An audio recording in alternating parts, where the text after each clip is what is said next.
As you can see, the emotions are heavy. A couple of brief thank yous on my part. Maybe a short Torah thought and a brief story. First of all, I really have to echo something that I said Friday night at a wonderful Shalom Zachar. The first time I ever been to a Shalom Zachar before Shabbos. The pictures are flying around my family WhatsApp. People couldn't believe pictures, and I have to thank Yosef Shapiro for that. Shapiro for coming up with that novel idea, which was wonderful. I express my thanks to the people of Morningside, to the people of Anshe Sard, and just to the Atlantic Jewish community in general for just welcoming my wife and myself into your homes, into your hearts. Whether we've shared a dinner here in your sukkah, whether we've been celebrating life cycle events at Beth Jacob, everybody makes us feel at home. And we really want to thank you for that. We appreciate it. We're amazed by the depths of feeling of Jewish identity, both here and there. And we're so proud of our son-in-law and daughter who are playing a role in continuity and ensuring that continuity of that kind of heritage that we all share.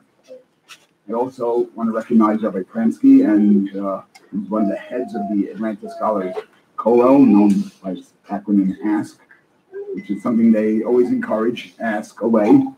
And many of these esteemed staff who came here to recognize the role that Meir and Shani, Rabbi Meir and Shani play both in the Kollel and the community.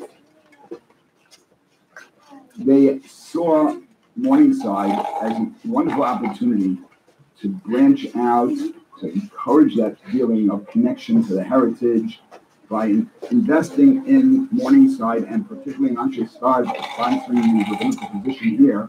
They really have made a commitment to Morningside, and it's just a beautiful thing. It's in line with the entire 30 plus year history of encouraging Jewish identity and Jewish education, no matter what your denomination is. It's an exemplary organization which really deserves our support. If I could speak about Rabbi Meir and Shani for a moment, one of the characteristics that I believe endear them to their constituents, and in general is emblematic of ASK in general, is the ability to see the good in every person. If you look at someone, and sometimes you look at what a person isn't, and it's very easy to be negative. Certain people have a gift. They can look at what a person is and treasure them for their good qualities and treasure them for the positive qualities. And that leads to a very welcoming and non-judgmental approach. There's a story they tell about a young couple that moved into a neighborhood. And they sit down first day breakfast in the kitchen and can see their neighbor hanging up the laundry on their clothesline. And the wife says to the husband, lady, clothes aren't clean. Isn't she embarrassed hanging up the clothes? Husband doesn't say anything. Next morning they sit down again for breakfast. And then the lady's hanging out her laundry. Maybe she doesn't like detergent, and they tell her like detergent is a bad machine. And this goes on for a couple of weeks. And so finally one day they sit down for breakfast and the lady says, wow, something must have happened. The lady's laundry is so clean. Did someone tell her what to do? Did someone speak to her? And the husband pauses a little bit. Says, actually, I got up a little bit earlier and I washed our windows.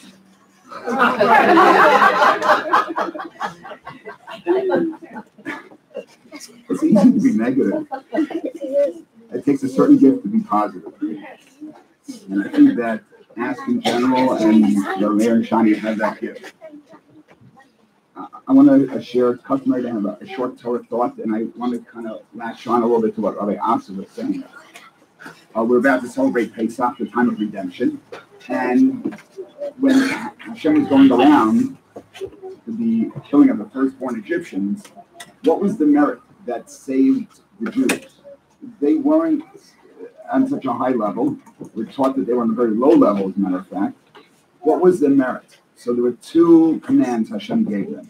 One was the Korban Pesach, the Paschal sacrifice, the offering, and one was Bris Milah. Now I understand the Korban Pesach, because if you know anything about history of the Egyptian people, they used to worship the lamb. So by taking the lamb and offering it to God, what you really were saying is, I don't believe in the idol worship of the Egyptians. I believe in God. And I understand why that would be a tremendous merit to protect them. But why Bris Milah? Why circumcision of all the mitzvahs? So I think we need to go back a little bit. As a nation, we received 613 commandments, 613 mitzvahs at Sinai. But what was the first mitzvah given to the Jewish people? Any Jew. Go back in history. The first mitzvah that the first Jew got was the mitzvah of circumcision given to Avraham Avinu, to Abraham, our forefather. That was the first mitzvah a Jew had. When you undertake a bris, whether it was in Egypt years ago, or whether it's here in Morningside this morning, what you're really saying is that you comprehend that you're a link in a beautiful chain. You're part of a tradition of people who understand that life is not meant to be lived for yourself, or for others. Life is not what you can gain for your own pleasures or what you can do for God. And that there's no greater accomplishment than to teach others the beauty of God in the church. This was the merit that God chose to protect the Jewish people in Egypt. The Jew who comprehends it, if you live a life with that understanding, then he's just a link in a wonderful chain.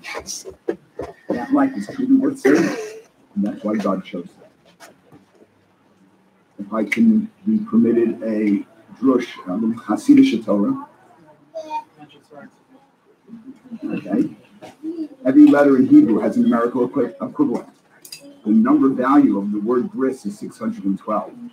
We have 613 commandments. When a person undertakes a mitzvah of circumcision, he's really saying, I'm undertaking the commitment to keep the other 612 commandments. I'm part of that chain that leads back to that first Jew who had the first bris, and father and mother who dedicate their son to this thing at 8 days old are making a statement. This is the kind of life that they want their son to live. They want him to be another link in that millennia-long chain, echoing the dedication, the self-sacrifice, and the kindness of Abraham. This boy that I held just a short time ago is named after Rabbi Meir's father. I knew him for many years. We were in the same profession. We used to discuss common issues. I guess sort of like comparing war stories sometimes. He dedicated his life to our tradition, both in his personal observances and his professional life as an educator, ensuring that the girls of Baltimore would be part of that wonderful chain. I still remember my daughter Shani shares the same birthday. And every year there's a phone call in our house or a personal message wishing her a happy birthday from the principal. Every single year. Now, a person who's a principal of hundreds and hundreds of girls can never forget a girl's birthday. I don't remember my own birthday. I wouldn't remember somebody else's. It's amazing.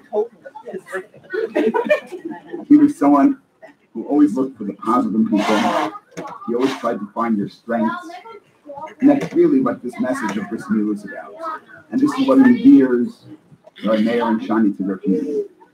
By naming their son after a person of this kind of caliber, they're expressing their hope, their aspiration, their blessing. That this boy should grow up to emulate his grandfather, to seek to strengthen people, to live a life that speaks the nobility of our glorious past, and to be a key player in our glorious future. I'm sure you all join with me as we answer a resounding amen to the Mishavera, both in terms of his physical health, in terms of his growth. We should all join together for many, many happy occasions. Thank you for listening, and once again, thank you for your warm welcome.